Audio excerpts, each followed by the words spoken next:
হুজুর কেবলাজান সারা জীবন আমাদেরকে তরিকতের শিক্ষা দিলেন।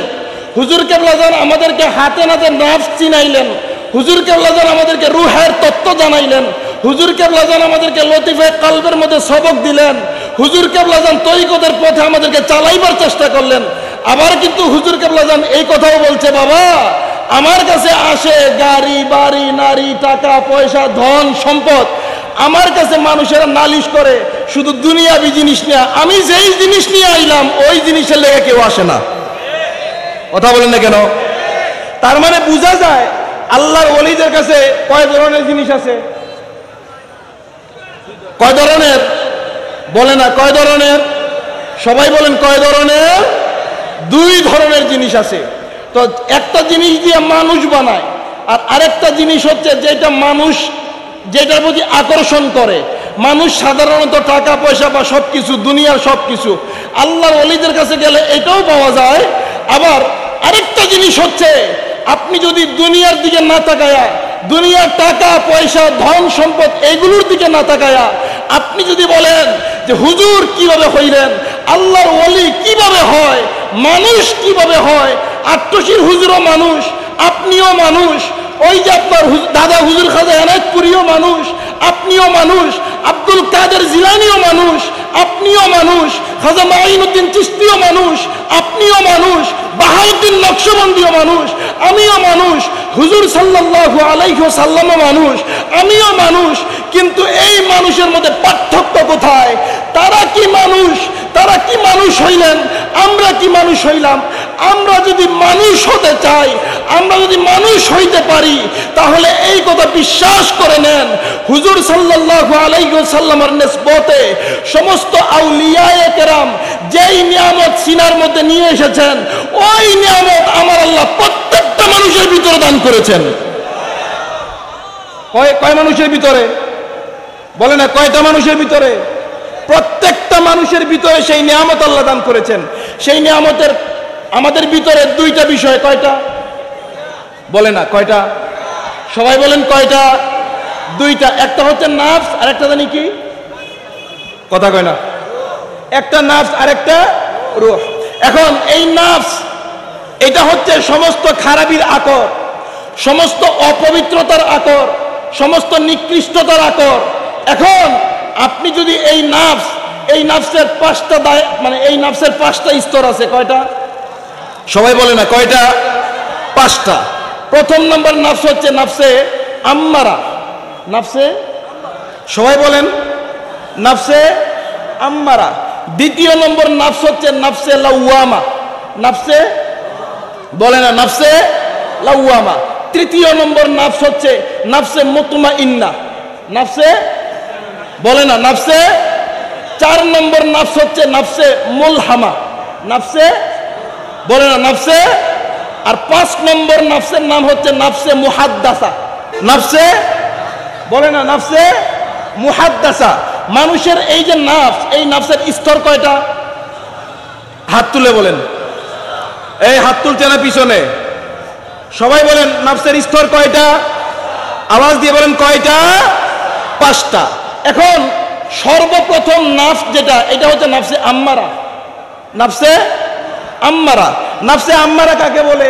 যেই নাফস ভালো খারাপের মধ্যে কোনো পার্থক্য করে না, সদা সর্বদা যেই নাফস গুনাহের মধ্যে মানে গুনাহের মধ্যে নিমজ্জিত থাকে, অপবিত্রতার মধ্যে থাকে, নিকৃষ্টতার মধ্যে থাকে, সমস্ত অপবিত্রতার ভিতরে যেই নাফস থাকে, এই নাফসকে বলে নাফসে আম্মারা। এই নাফসের ব্যাপারে আমার আল্লাহ বলেছেন ইন্নান নাফসা লাআম্মারাতুম বিসসুই ইল্লা মা রাহিমা রাব্বি। সুবহানাল্লাহ বলবেন না? আল্লাহ বলছেন ইন্নান নাফসা লাআম্মারাতুম বিসসুই ইল্লা মা রাহিমা রাব্বি। নিশ্চয়ই নাফস মন্দ কর্মের বড় নির্দেশদাতা, তবে ওই ব্যক্তির জন্য নয় যেই ব্যক্তিকে আল্লাহ দয়া করেছেন। সুবহানাল্লাহ বলে না? কোন ব্যক্তির জন্য না? যাকে আল্লাহ বলে না, যাকে আল্লাহ দয়া করেছেন ওই ব্যক্তির নাফস তার কন্ট্রোলে। ওই ব্যক্তির নাফস বলে না, ওই ব্যক্তির নাফস তার কন্ট্রোলে।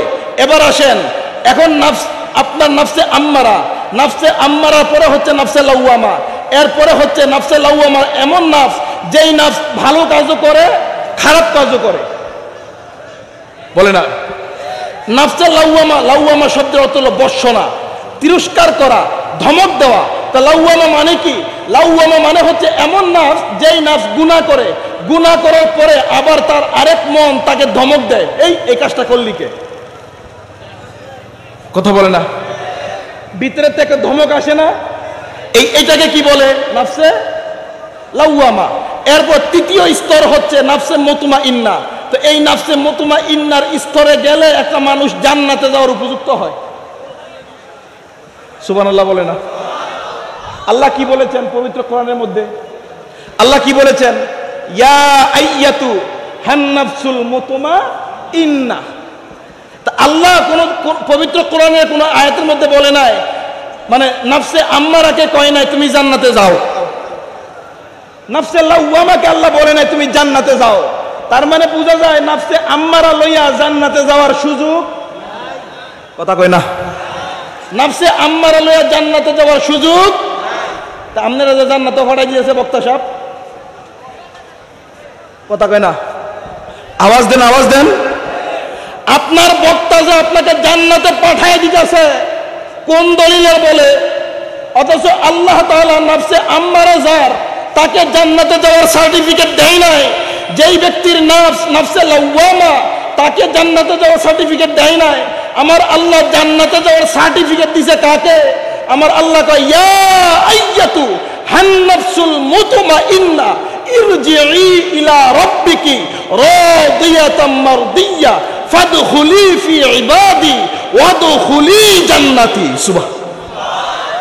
তার মানে বোঝা যায় নাফসে মুতমাইন্নার মধ্যে কেউ না পৌঁছাইলে তার জান্নাতে যাওয়ার গ্যারান্টি, বলে না, জান্নাতে যাওয়ার গ্যারান্টি নাই।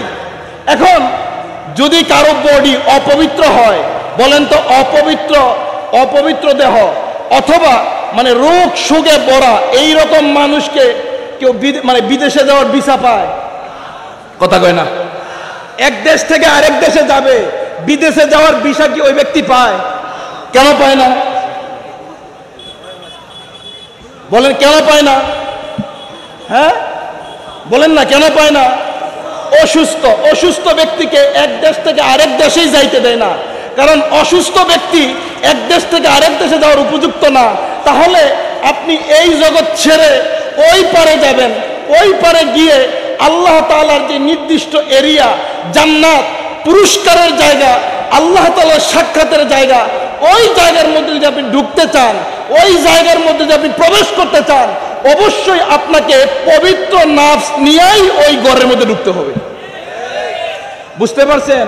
তো তার মানে মূল কথা দাঁড়াইলো, আপনি যত কিছুই বলেন, আপনাকে যদি বক্তা সাহেব সুমধুর কণ্ঠে বয়ান করে জান্নাতে ঢুকাই দিয়ে, মনে করবেন এই বক্তা আপনারা ধোঁকা দিছে।